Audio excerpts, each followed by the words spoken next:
Marauders fans, Mr.Talent here, letting you know before the video begins, we do indeed have Marauders apparel on sale, hoodies and t-shirts, the logo right there as well, guys. For all of those who choose to support, I want to say thank you very much and enjoy the video. Ladies and gentlemen of the Talent Squad, welcome back to another team builder with our match week 6 of the P4G, going up against Leo and the Durham Druddigons, and this man is 5-0 because he's damn good at this game. So we have our work cut out for us right now. Our squad is right up there, his squad is over there, and the biggest concern is that Heracross and Nita King, in my opinion. Those are the two hunka-chunkas that can smack around any team, let alone mine. So we gotta play safe here and make sure we get rid of that Heracross ASAP and Nita King as well. So the squad we got is as follows. Obviously, our man has other threats as well, like Slow Kings, obviously with their generators. Steelix is bulky as hell. Umbreon's always a pain in the ass. Noivern's fast. Salazzle's a thing as well. I don't think you're gonna bring the Rotom, but you might.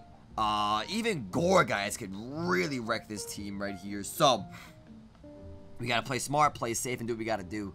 Those are the biggest, those are my opinion, and this is how we dealt with them. First off, we got Chestnut. Spikes, Taunt, Woodhammer, Drain Punch, Lefties, full defensive variant. Why are we going with a Chestnut like this week and not like AV or something? Well, one, AV Chestnut is not enough. There's things like Heracross with the, Aerial Ace, Flying MZ, Salazzle could so slaughter him with the Flare Blitz, Slow King with Psyshock, Nita King with a Flamethrower and things like that as well. It's not worth bringing him.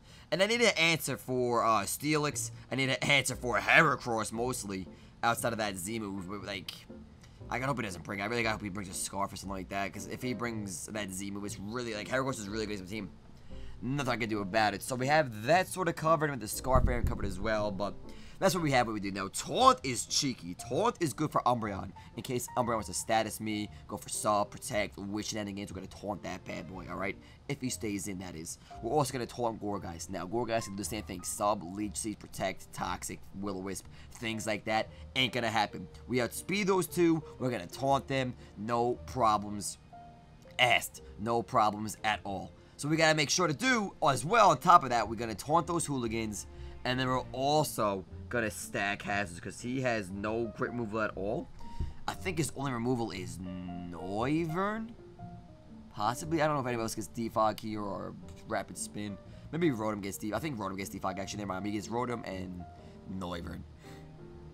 And Noivern not even bring it, but Spike stacking plus Stealth Rocks is going to dig into his team a lot, and that is going to be the way we win this game. We got to just get a lot of chip damage, force switches, make some smart plays to force him out, take the chip damage, plus my attack on the switch and things like that. We got to make sure to play smart, and that is our Chestnut for this week, my man. His name is Nautilus. Sigilyph, Roost, Carmine, Signal Beam, and Psychic. Now, why is it that variant? This is what I want to run. Envy gave me the EVs to make it as a proper Sigilyph set.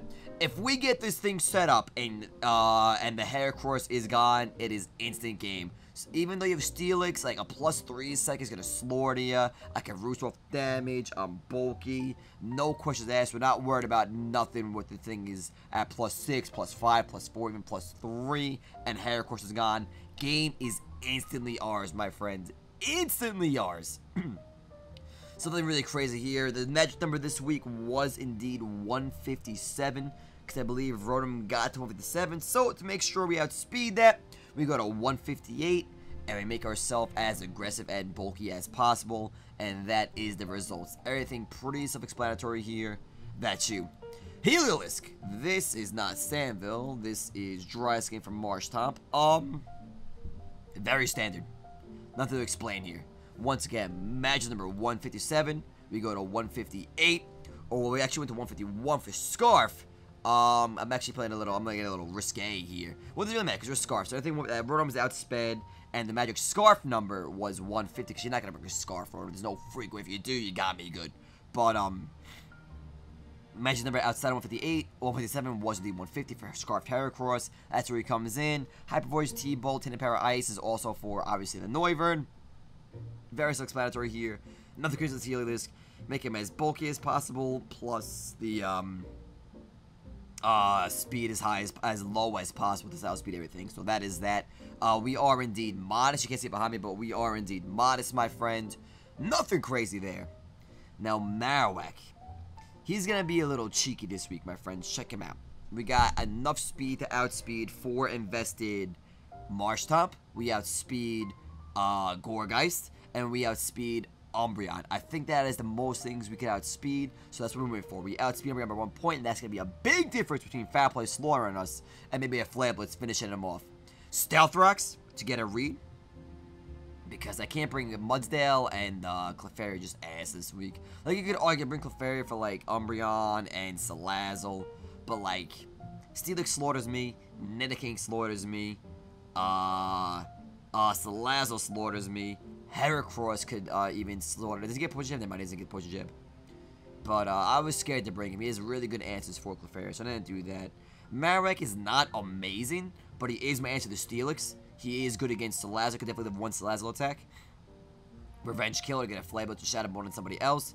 EQ is there just because it's freaking EQ. We will outspeed Gourgeist, I guess, by 1 point. Flare Blitz him, get him out of there. And he will be scared of me for the most part. Actually, maybe he wouldn't be. But I'll be able to get rocks up against something like a Mega Horn, Heracross is locked in. Or like Heracross or like close combat if he's doing Scarf. That's why he's got to be careful with Scarf. If he was close combat, I have Marowak to be immune to that. So he's got to watch for that. Slowking as well. He knows I'm going to outspeed and Shadow Bone that. So I get free rocks up against that. Marowak, very cheeky. A lot of HP. No need for Lightning Rod this week. We're going to have Rockhead. Just make sure he'll take no recoil. There is no electric threats at all on his team. Besides T-Bolt and Nidoking. If you even bring that, you probably will for the Blastoise. But that's not going to be a concern. You'll see in a bit. But other than that, no care, no fear, no nothing. Marowak is ready to go. Rockhead, Marowak, and Stealth. Actually, like I said, we got to stack hazards. We need to stack hazards, chip away at this man to make sure we do what we got to do to win this game. That's that. Now, Durant.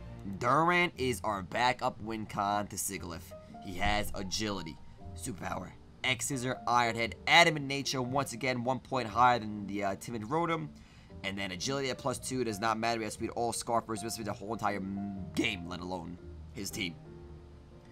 Why do we have superpower right now as our Z move? Well, I'll tell you right now. Guarantees a kill on Steelix. Guarantees a kill on Umbreon. Guarantees a kill on Salazzle after Rocks and Spikes if they both go up. Big damage in general. You could argue Ground DMZ here. But between Rotom, Noivern, even maybe an Air Balloon Salazzle, Gourgeist can eat it up. Obviously, he's immune to Fightinium Z. Like, I feel Fightinium Z is a little bit of, yes, I worked out great against Nidoqueen, but if he's like, Nidoking could easily die to an Iron Head. Easily die. After Rocks, it's like an 80% chance Nidoking will die. And if I get anything else, Stealth Rocks and Spikes, like 2 layers of Spikes, gone. Guaranteed kill. So we're going to play those odds, assuming he runs at full speed Nidoking, which I'm thinking he was. Like, I don't think he's going to bring a bulky Nidoking.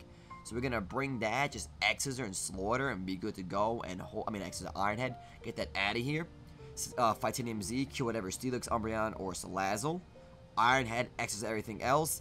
And hopefully he lands his attacks, because we should be 4-1. There is no question about that. We lost that game to a dice roll, and it really sucks. We should have been 4-1, won last week 3-0, and we're not, and it feels bad.